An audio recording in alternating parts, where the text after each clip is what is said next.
This meeting will be conducted as a Zoom webinar to allow for public participation and comments. The Contra Costa Transportation Authority does not condone hate speech in any form. We continually strive to make life better for all members of our community and create an atmosphere where everyone feels a sense of safety and belonging. We ask that anyone who wishes to speak does so with civility, respect, and kindness for others. Public speakers will have up to 3 minutes to speak. The chair will call upon public speakers at the appropriate time. Each public speaker is requested to state their name and organization, but providing such information is voluntary. Public speakers who wish to speak in person should submit a public speaker card to the clerk. Public speakers participating by Zoom who are wishing to speak should use the raise hand feature or dial *9 if participating via phone. Written public comments received in accordance with the teleconferencing special notice on the meeting agenda will be provided to the members. If authors of any written correspondence would like to speak during the meeting, they should raise their hand or submit a public speaker card. Thank you for participating in a meeting of the Contra Costa Transportation Authority. Thank you. Emily, please conduct roll call. Commissioner Arnridge, Here. Commissioner G, Here. Vice Chair Xavier. Here. All right, we do have a quorum with Commissioner Burnell and Chair Noack absent.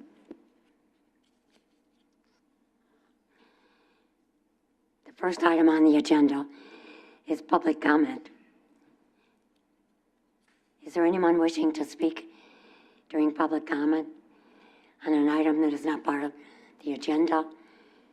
If so, please submit a public speaker card or raise your virtual hand, and staff or I will call on you. Emily, have we received any written or remote public comments? We have no written or remote public comments. Thanks. That concludes our public comment item.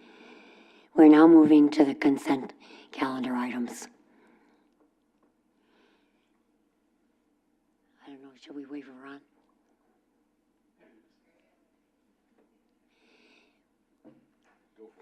Please note that Commissioner Bernal is present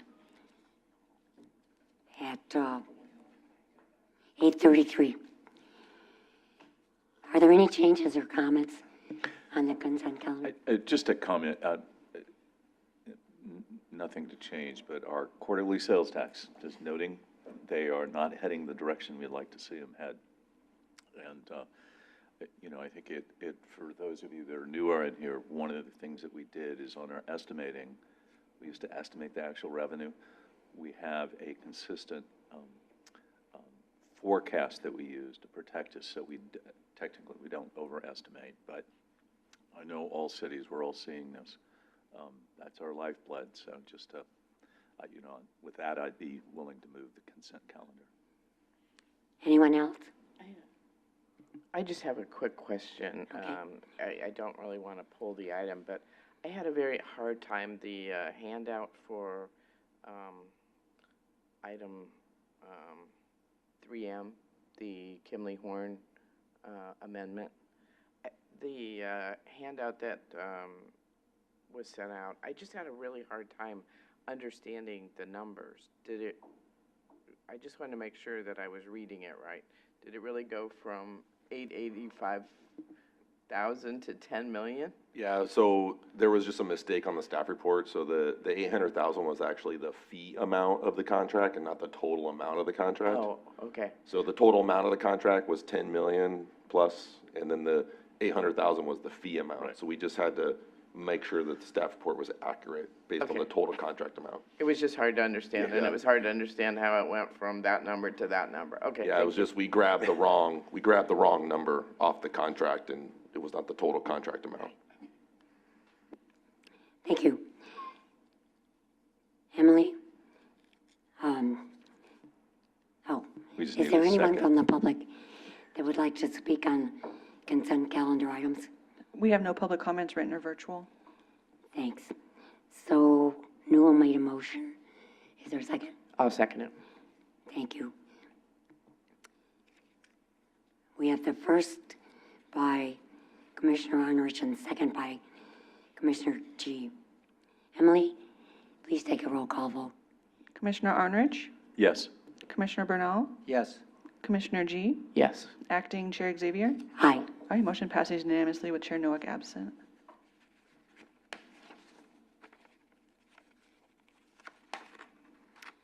We're now moving to the regular agenda items. The first item will be introduced by Lindy Johnson to provide an update on legislation at both state and federal levels. Thank you. Good morning. Good morning. I'm happy to introduce Mr. Watts, who is here to provide us a state legislative update. Good morning, Mr. Watts. And then we will move to Mr. Jason Tai, who just jumped on there, who will provide us a federal update. Handing it over to you, Mr. Watts. Thank you, Lindy, and thank you, Chair and members. Since last month, there's been one major development I want to speak to, and that is in October of mid-October, October 13th actually was the last day for the governor to address bills. And there's two bills I want to bring to your attention. One you already know about, SB 63. That passed. The governor did include a signing message along with not just that bill, but a couple other bills that dealt with local sales taxes, encouraging folks to do a good job to get these authorizations into use and passed. In addition, probably the most major thing that he signed, and it was on the very last day of his authority to sign, was a major cap and trade or cap and invest program. It's a 6-bill package. The key bills were two of them, AB 1207, which dealt with the actual program parameters, the auction process, and setting the amount of and number of emission credits and how they would flow over time. The other measure is the one that everybody in our world has been paying attention to before and since, and that's SB 840. That measure dealt with the cap and trade or cap and invest auction proceeds, the expenditure plan for those funds going forward. Essentially, it set up a tiered, a little bit different tier than we had been used to. The first priority was to make sure that there was funding made available to the state's manufacturing research and sales tax exemption. And that's about $150+ million a year. CAL FIRE operations for $90 million annually, and a small amount to the Legislative Counsel's Office for climate review. The key thing here for this first priority bills is these really offset what had otherwise been ongoing general fund obligations, but they were able to find a nexus between climate change and these exemptions. The second priority is a $1 billion earmark directly ongoing annual $1 billion for high-speed rail program. The thought there was, rather than the previously established percentage basis, a firm number makes it easier to monetize if they want to do that in the marketplace. So that was how that was established. And they also set up another program, or I guess a program commitment of $1 billion to be available for the governor and the legislature to select priorities to be funded on an annual basis in the budget process. So you've got the first priority is a little over $250 million. The second priority is $2 billion, one going to high-speed rail and one being used for legislative priorities outside of the normal process. And then finally, the ones we're most familiar with in the transit arena and transportation arena, the Affordable Housing and Sustainable Communities Program is continued. Importantly for this organization and the transit agencies within your county, as well as other major transit facilities, is the Transit and Intercity Rail Capital Program. That's going to get $400 million a year. That dedication allows multiple year allocations so that you can get transformative projects funded. And the other ones are community air protection, low carbon transit operations, and actually forest health. Um, Moving on, the other major thing that occurred at the end of September was the establishment of the new pro tem elect, Monique Limon from Santa Barbara.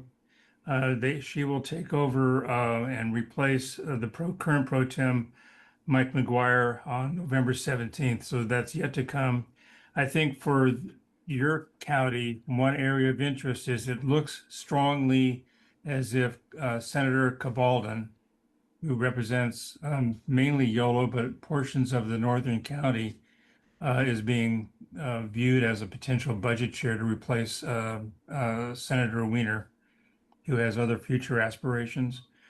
One other bill I want to bring to your attention, and I'm sure staff has been working on this, is SB 707, which extended the flexibilities for the use of the Brown Act by member bodies to allow participation in meetings on a remote basis. There's a lot of technical aspects to this, so I won't pretend to understand them all or even explain them all.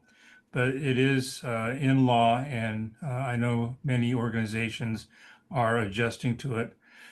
The last item I want to bring to your attention is the end of the Transit Transformation Task Force is upon us. This was established in SB 125, which was the funding agreement 2 years back to provide $1 billion for transit. But it also contained a requirement that the Secretary's office convene a task force. Among the task force members is the Tri-Delta CEO. So you have representation there. And as well, I'm the only unaligned person on it because of my background in transit funding. So we participated in 13 or 14 meetings throughout a 2-year span. And the last meeting was the end of September. The bill requires a report, or it does require a report by October 31st, which I've seen neither hide nor hair of it. And I've been in touch with the Secretary's office, so I have a good feeling of what's going to be contained in it, but we just haven't seen the actual report in a final format. As soon as it is, we'll get it out and make sure that I help folks understand it. The key premises are that transit should be financially sustainable, that safety is a fundamental aspect of transit services, and they need to have fast, reliable, connected, and convenient service that is accessible to all. So those are the key vision statements that came out that guided the report's development. So with that, I bring the presentation to a close, and thank you for allowing me to present remotely today. Thank you, Mr. Watts. If I may, I wanted to add 2 things to that. One is just on the Cap and Invest. There was a one-time funding for $125 million in transit passes. Just in case this has come to your attention, I wanted to mention that we have been in conversation with our transit operators about what that might look like. We've also been in conversation with MTC, who has some of their own thoughts. It's likely to be about $40 million that comes to the Bay Area, so it's not a huge dollar amount in transit passes world. But in total statewide, it's $125 million. So those one-time funds are something we're trying to get clarity on in regards to whether there will be anything directly directed by the state or if it'll just be distributed through like MPOs like MTC or not. So still waiting on clarification on that. The other thing I wanted to mention is that due to Prop 50's passing this week, we do have a new representative, federal representative here in Contra Costa County. Josh Harder will now be part of that delegation. And I just wanted to thank Mr. Tai, who has already jumped on getting us a meeting with them and ensuring that we are doing some relationship building. So thank you, Mr. Tai, and I will now turn it over to you unless there's any questions. Thank you, Lindy and Mark, for the state legislative update. Are there any comments from the commissioners?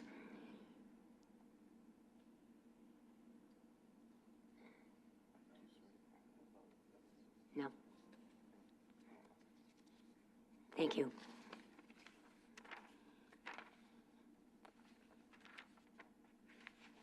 We're going to have Jason, right?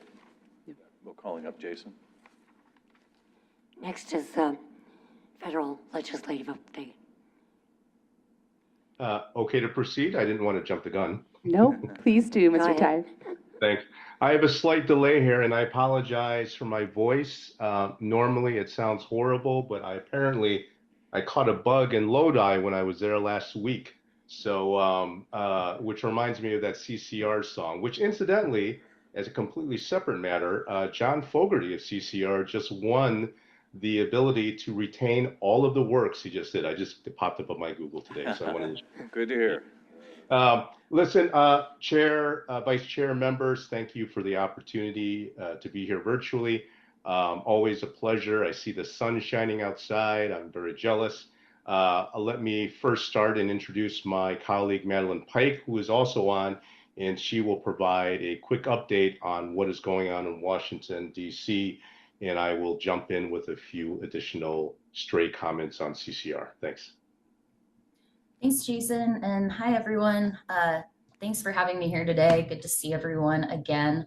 I'm going to touch on two brief items, the first being the government shutdown, and then the Surface Transportation Reauthorization Bill and kind of the process and where that is in Congress right now. And then I'll turn it back to Jason for some additional comments. But as I'm sure most of you know, the federal government is in a shutdown. It is officially day 37, which makes this the longest shutdown in US history. So the most obvious impact that you're probably seeing is in the news, and that would be on the aviation system. The FAA and TSA are significantly affected, and I think today is supposedly the first big day of massive flight delays, as the FAA has said that I think they're going to cut 10% of flights overall for safety reasons. So I kind of just say this stuff as a backdrop for what's happening in Congress or what's not happening in Congress, and how that's been impacting the Surface Transportation Reauthorization process, which I believe the last time I was on here we talked about. And just as a reminder, that is the reauthorization of highways and transit programs that were authorized by the IIJA, and they expire September 2026. So CCTA, excuse me, has been great in DC advocating for a lot of their priorities. Lindy and Tim and the wonderful board has been in DC and has made sure that, you know, the congressional delegation, committee staff understands the needs of CCTA. It was expected that the House Transportation and Infrastructure Committee would be, or I guess they kind of have been taking the reins on moving this forward. And because of the government shutdown and a lot of other things, but you know, mostly the shutdown, the fact that the House has been out of session for the entirety of the shutdown, the timelines have been shifted back a little bit. Or initially, it was expected that there would be a markup of legislation this year. That has shifted. The chairman of the Transportation and Infrastructure Committee, Sam Graves, has said that because of that and, you know, some other things, they're likely looking at a markup of legislation sometime next spring, early next spring. So we'll be monitoring this and just seeing what happens. I do believe that there have been that there has been draft language that the Republicans and Democrats are supposedly about to be sharing on the House side soon. So we'll be watching that and talking to the committee staff and making sure that we're just following and tracking the process. Well, that's kind of the House side of things. Minority Leader Chuck Schumer in the Senate has started talking a little bit more about rail policy. And it's expected that the Senate Commerce Committee, which has jurisdiction over the rail title and rail policy pieces of a reauthorization bill, might start moving a little bit faster. So we'll keep tracking that as well. And as I said, that's the Senate Commerce Committee. So we will just continue to be engaged and stay involved and track this process. I think that's all I have on those items. I'm happy to answer any questions, but I'll turn it over to Jason for some other items that are relevant today. Great, thanks, Maddie. Just to add a few small points that Maddie's excellent points that she raised. Chairman Sam Graves of the House Transportation Committee has noted in his discussion in terms of the timing that this next reauthorization bill will focus on traditional bricks and mortar projects. He's talking about roads and bridges and less on bike and peds. So that will be a primary focal point in terms of it will be a more streamlined, targeted type of approach in terms of handling surface transportation. With that, we'll take a quick pause and happy to answer any questions on the surface transportation bill or anything else on the status of things here. Okay, thank you for the federal legislative update. Are there any questions from commissioners? Go ahead. Yeah, Jason and Maddie, thank you. Maybe to Tim, just the ultimate mega grant, where we, kind of goes back and forth by the week. Where do we stand on moving forward now with the mega grant? So surprisingly, even with the government shutdown, we're actually still making progress. So we, the California division has finished their review. They forwarded it to headquarters about like 3 weeks ago. So I've already been in contact with the Secretary's office as well as the program manager at the headquarters level for federal highways. And so we're starting to kind of push on our end, from the Secretary's office. And so it's still moving through the process. I mean, we're not trying to be too pushy just because of the government shutdown, but I mean, the positive thing is that it's still moving forward. Now, how politics may occur based on Prop 50 this week and how that may impact, I don't know yet, but the good news is it's still progressing. That's good. Do we have any sense, though, relative to the other awardees, regardless of what color they are? Are they moving forward on either side? Yeah, they're both moving forward. Okay, that's yeah, good to know. As far as we see, like they've been pretty on point messaging in terms of like there's a backlog and they're just working through the backlog. Okay. Yeah. I mean, this is jobs. This is the economy. So, well, great. Yeah, so it's still moving forward and it does change week by week, but Stephanie's been doing a great job being responsive to them and getting the information to them as soon as possible. Like we've been really mindful about time and trying to get this done. I think the next step just kind of is really working with MTC to get the allocation of the 60 million from the RM3. That's going to be like the next conversation that we need to have. And so we have a meeting with MTC executive staff to kind of start that conversation, because that's also going to be political because Santa Clara County wants a piece of that money as well. So we're trying to kind of work through the politics on the allocation for the 60 million. Yeah, maybe we can just tell them to give us the interest that they've been making on the 60 million for the decade or so, and maybe we'll win on that. Last quick question, and this is really relative to federal about buses and infrastructure.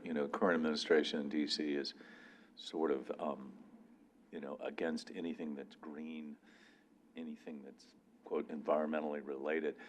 What's happening with buses? California's back and forth on whether we have to switch to 100% electrification or hybrids. Is there any standard on a replacement system where, if our local bus transit, they say, I need to replace this bus, they were eligible to get that replaced. Where are we with all of that right now? I think there's still a little bit of kind of confusion in terms of what the administration's going to do. Quite frankly, I know anything, as you are already aware, like any program that had anything, kind of green emissions related has been essentially like either eliminated or not funded or delayed. we were pretty hopeful that the administration was like, for example, like the Low-No grant program, which is the Low-No emissions grant program. We were hearing that they were, not going to be funding, low-no buses anymore, capital out of that grant program.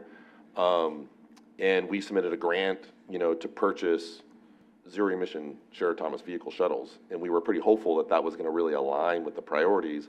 But then we got kind of feedback, and, I'll let Jason and Maddie chime in on this, but we're getting kind of feedback that that may not even move forward. So it's still really not clear where the administration's going to go in terms of priorities around like how they're going to like repurpose some of these like zero emission programs in terms of funding, whether they not even move forward with them at all.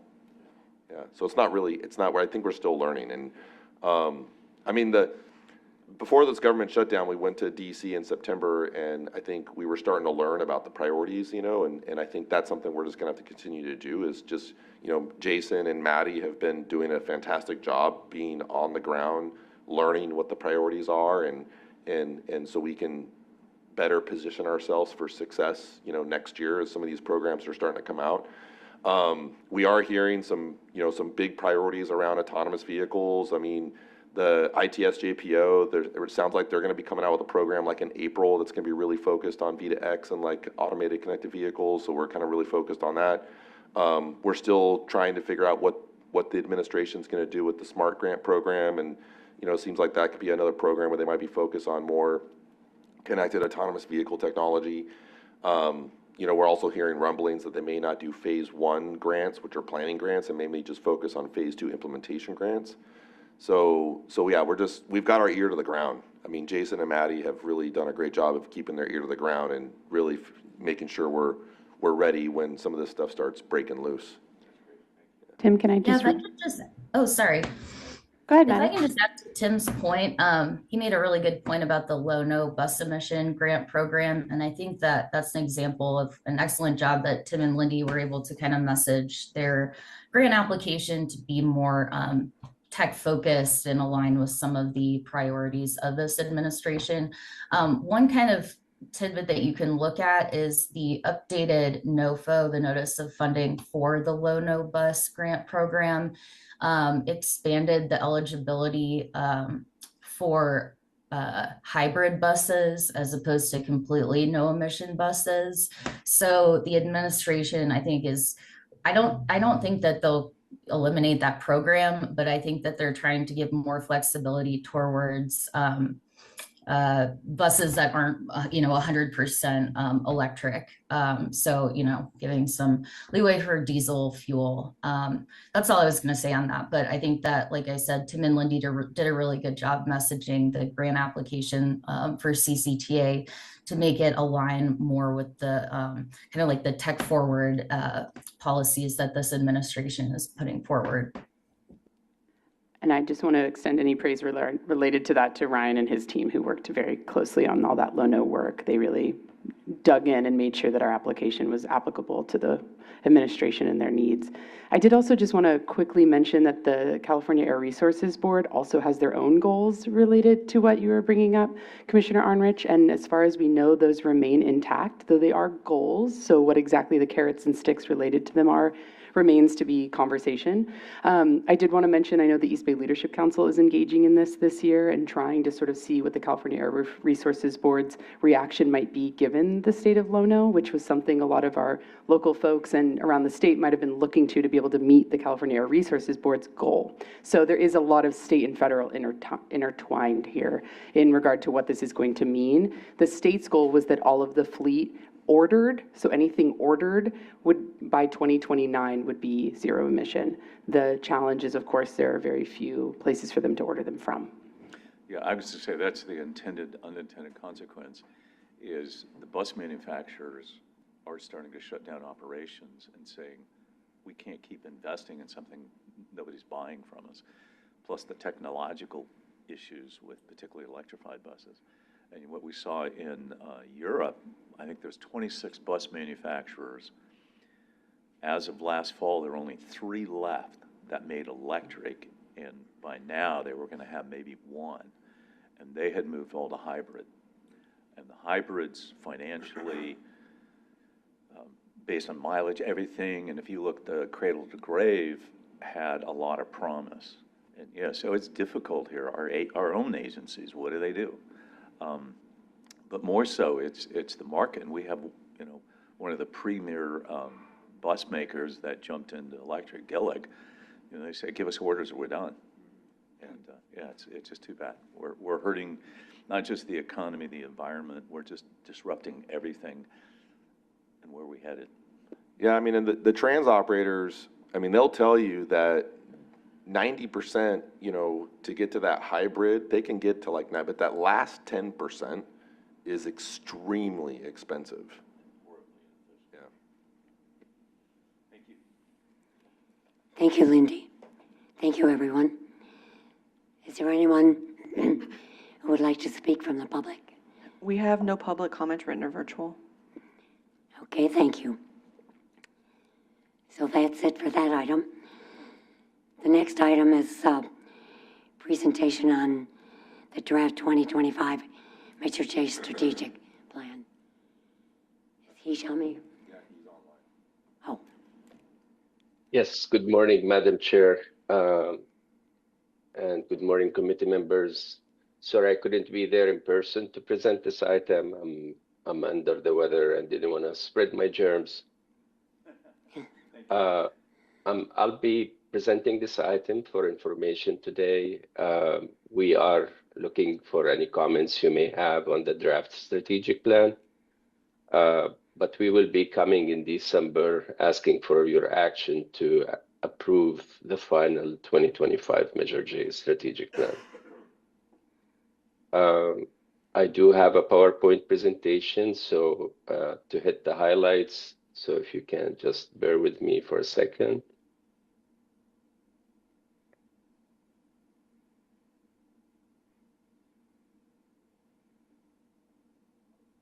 Can you see my screen?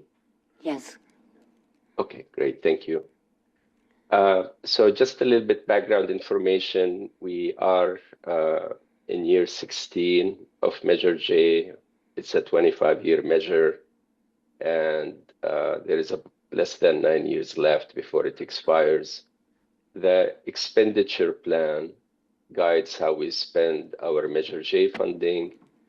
As you may recall, 57% of our revenues go to programs in the expenditure plan, like bus operations, the local streets maintenance, and so on.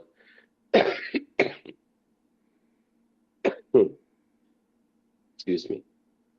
While the remaining 43% goes to pay for capital project, but not only pay for that, also pays for the debt service on issued bonds, as well as program management costs.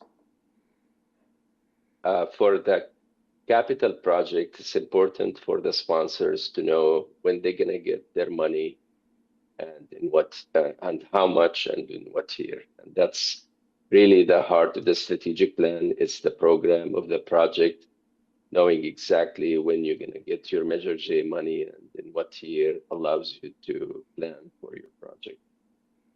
The expenditure plan does not set priority on which projects to do first. Also doesn't tell you what to do in case your revenues fall short of expectation. So that's why we do the strategic plan. This will be the 2025 Measure J strategic plan will be the 8th update since the first one you adopted in 2007.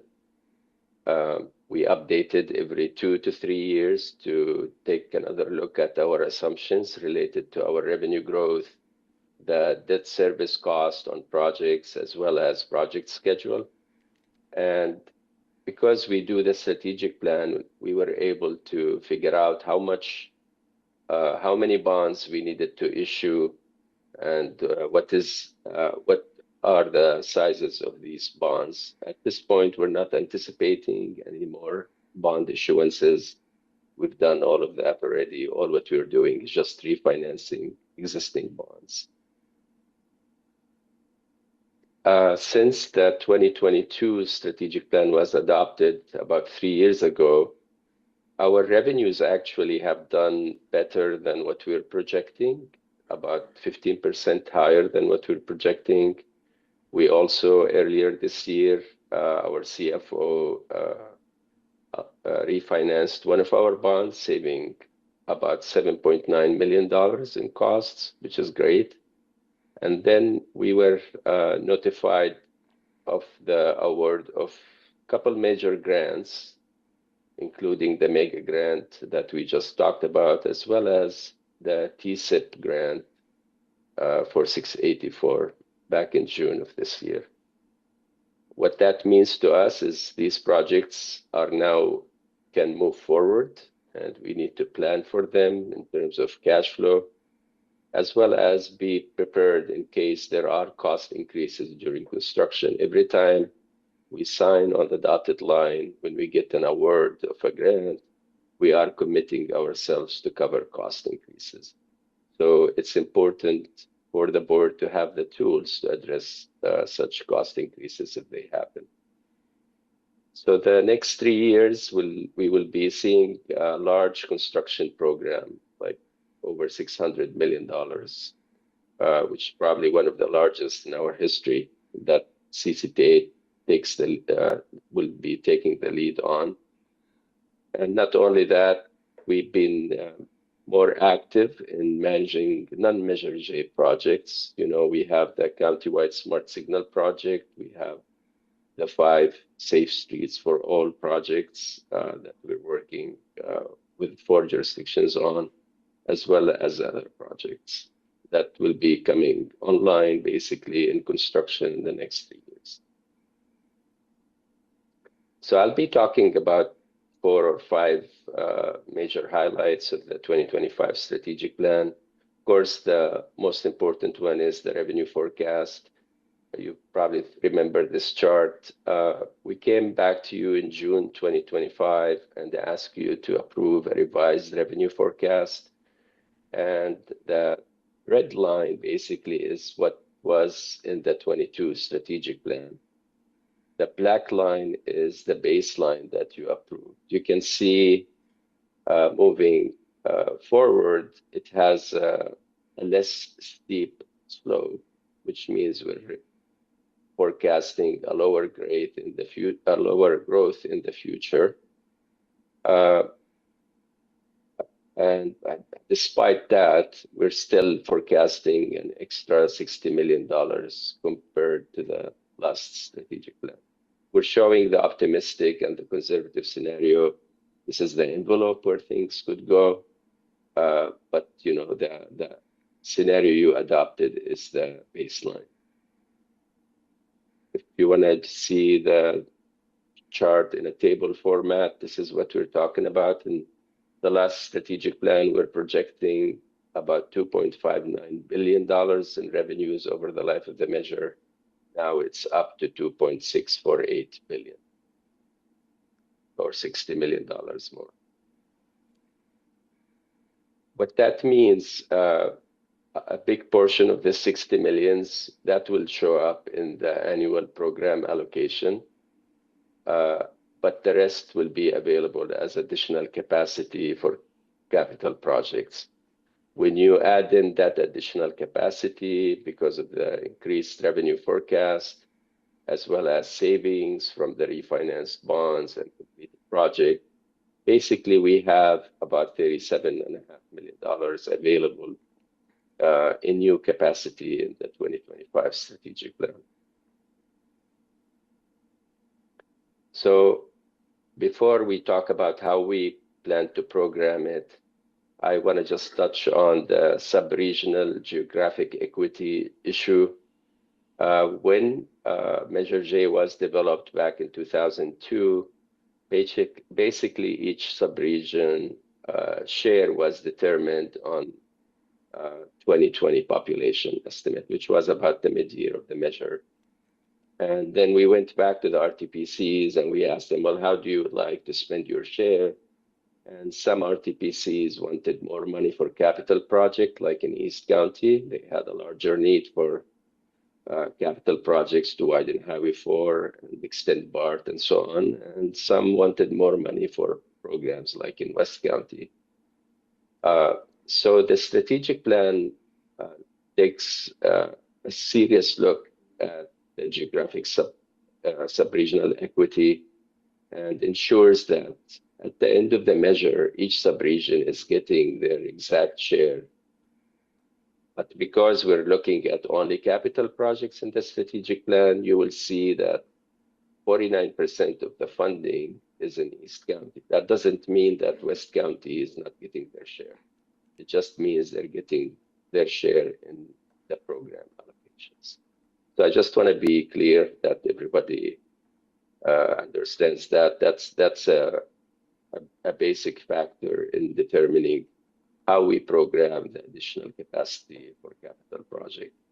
So if you look at the column at the right here, you will see the exact share of each county. And when we finished the work on the draft strategic plan, we made sure that our numbers, when you add up all the funding programmed in each sub-region, that they match that target.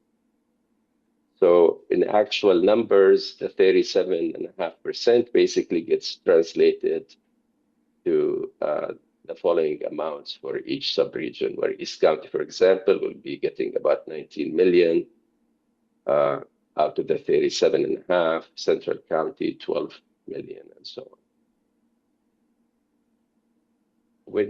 When we came back to, when we started this process back in September last year, we asked about the programming construction reserve, and with the direction we got from you is we need to replenish that reserve in each sub-region. The last strategic plan, as you may recall, had about $5 million in reserve in Central County, construction reserve in Central County. We ended up using that to settle the claim on 684. If we didn't have that, we would really had hard time figuring out how to pay for that. So the board and you basically realize how important to have that. And it's even now more important given the large construction program that we're gonna have in the next 3 years. So you directed us to replenish the reserves, and our recommendations in the draft strategic plan is to put the entire 37.5 million in the construction reserve. You may think that's a large number, but when you look at the list of projects, the construction capital costs on these projects is over $600 million. So that amount, the 37.5, is only about 6% of it. So I think it's reasonable to have that amount in construction reserve. If we don't need it, we will come back to you in the next strategic plan to program it for actual capital projects. And of course, in cooperation with the RTPCs, with input from the RTPCs. The use of the programmatic construction reserve does require a strategic plan amendment, so it's not automatic that we have access to this money. It does require board approval every time we need to use any portion of that $37.5 million. So the TLC and the pit bike program, I'm highlighting these two programs because in the last strategic plan, the 22 strategic plan, we actually deferred the third cycle programming because we were worried about our cash flow capacity in 23 and 24. Luckily, because we had better revenues in the last 3 years, we don't have that concern anymore. So back in September last year, basically, you directed us to remove the hold on programming the next cycle. So we anticipate early next year to have about $40 million available in Measure J in 2 programs for a call for project. So we just some highlights from the strategic plan. If you look at our program projects, there is $791 million programmed for the capital projects over the life of Measure J. We've already spent 90% of that, 721 million already spent it by the end of last fiscal year. So we only have $70 million left to be expended through March 2034. There are over 100 projects in the strategic plan, and as of this point, 80% of them are either completed or under construction to be completed soon. And our leverage rate of Measure J, Measure J was never meant to fully fund the project, but to provide the match needed to bring federal and state money. So our leverage rate has actually improved, especially with the last awards we've been getting, to 3.2 to 1, basically. Used to be close to 2.8 to 1 in the last. If you just look at the CCTA-led projects where we are taking the lead on project development and delivery of the project, our leverage rate actually is more like 4 to 1. So we've delivered about 3.3 or about to deliver $3.3 billion worth of project using the $791 million in Measure J. These are the list of projects in each sub-region that were completed, that are in our strategic plan. I'm not going to go through them, but there are some projects that are still remaining to be done. Some of them are fully funded and will be moving forward in the next 3 years, but there are others that are shown here in blue, where we're still looking for funding to fully fund them. So with that, I think I'll be happy to answer any questions. Stop sharing. Thank you, Hisham. Are there any questions or comments from the commissioners? First of all, thank you for the update. It's fascinating to look back to see what we've accomplished, and the importance of this plan, and looking forward to a renewal of this. But I think it's also noteworthy, the two pie charts were there, I think, were probably the most crucial window of what describes how Measure J was created. The board doesn't set what each subregion wants as a priority. And if you look at East County, I remember when the former mayor of Richmond, Tom Butt, says, I want money to build. Well, 82% of the money that his region had available for Measure J, they decided to put in programs. It made sense, more built-out environments at the times. But it also reflects what those local economies, the local needs of those. And it's important for us to remind when somebody says, well, why are you getting all the money for construction? That's not our decision. We made those. What we had to do with each subregion, what works relevant to your needs and your community, and what would your voters approve? So while we think we make all the big decisions, the real work of what sets the foundation of what we administer is really what all the subregions have done. And that chart clearly will change in the next go-around for what our funding priorities are. And I think that's, with our overall overarching goals for managing the transportation network and the programs, those merge together. And ultimately, those two charts are probably the most two critical things that we come back with. And it's an exciting opportunity for us to reflect in our subregions about what are those goals and how it fits ultimately into this plan. Commissioner G, did you have a question? Yeah, Hisham, thank you so much. And going back through it, it's been very helpful, especially for those of us that weren't around for the entire time. But I guess my only question really is, what is the prediction, or talk to us a little bit more about the projects that you're still looking for funding for, that last slide, and I guess, what the probability is that those are going to be able to be concluded as part of this measure? So on the list, there was Pablo Dam Road Phase 2, and I'm actually optimistic that we will be able to secure funding in the next year or two. Actually, we'll be coming to the board in the next couple of months to give you an update on the project and on our funding strategy for that. So I'm hopeful about that one. However, projects like the Highway 4 operational improvements, which is a major bottleneck,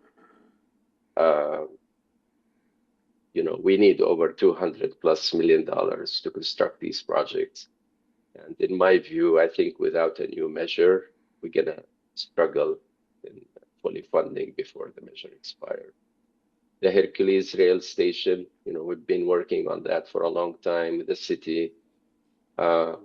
We've tried to build as much as we can, but the next big chunk is the station and the utility relocations. Those require over $100 million, so that's going to be challenging to deliver before the end of the measure. So I think that's my take, but you never know. It really depends on how the funding landscape change and whether the criteria change and what the state and the federal administration wants to fund in the future. Yeah, maybe just to add on that, I think, and I'll talk a lot about this, I think even at the board meeting, is Measure J has basically ran its course. And so we're like, we talked about it in June, and we're at a point now where there is like a sense of urgency here of like, we need to like really focus on developing this transportation expenditure plan and going and extending and renewing Measure J.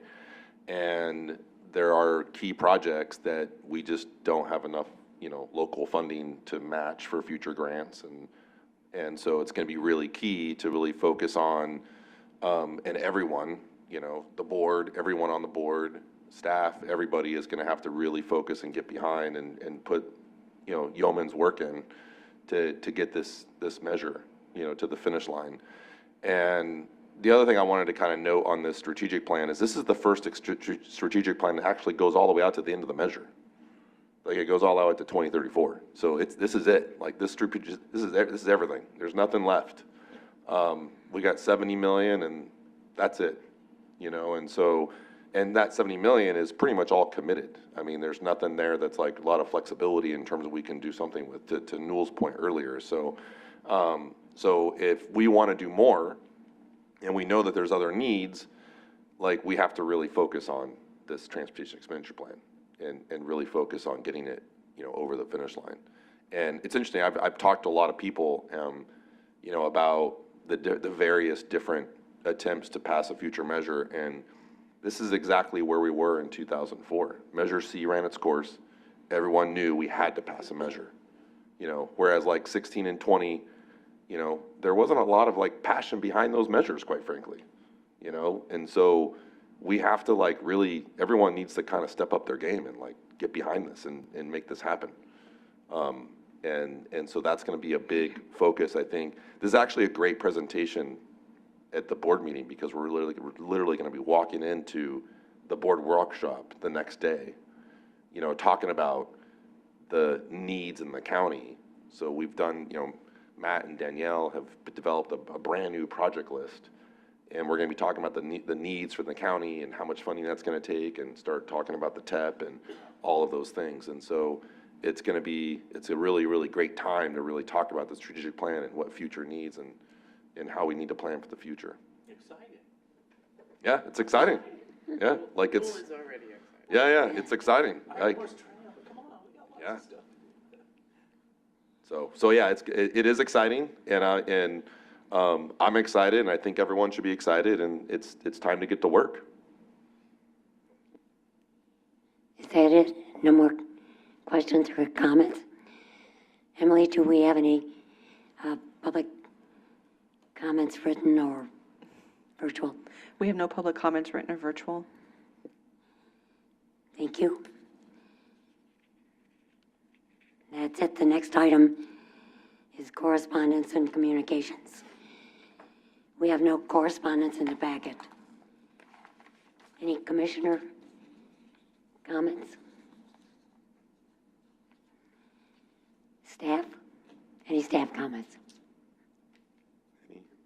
No comments from staff.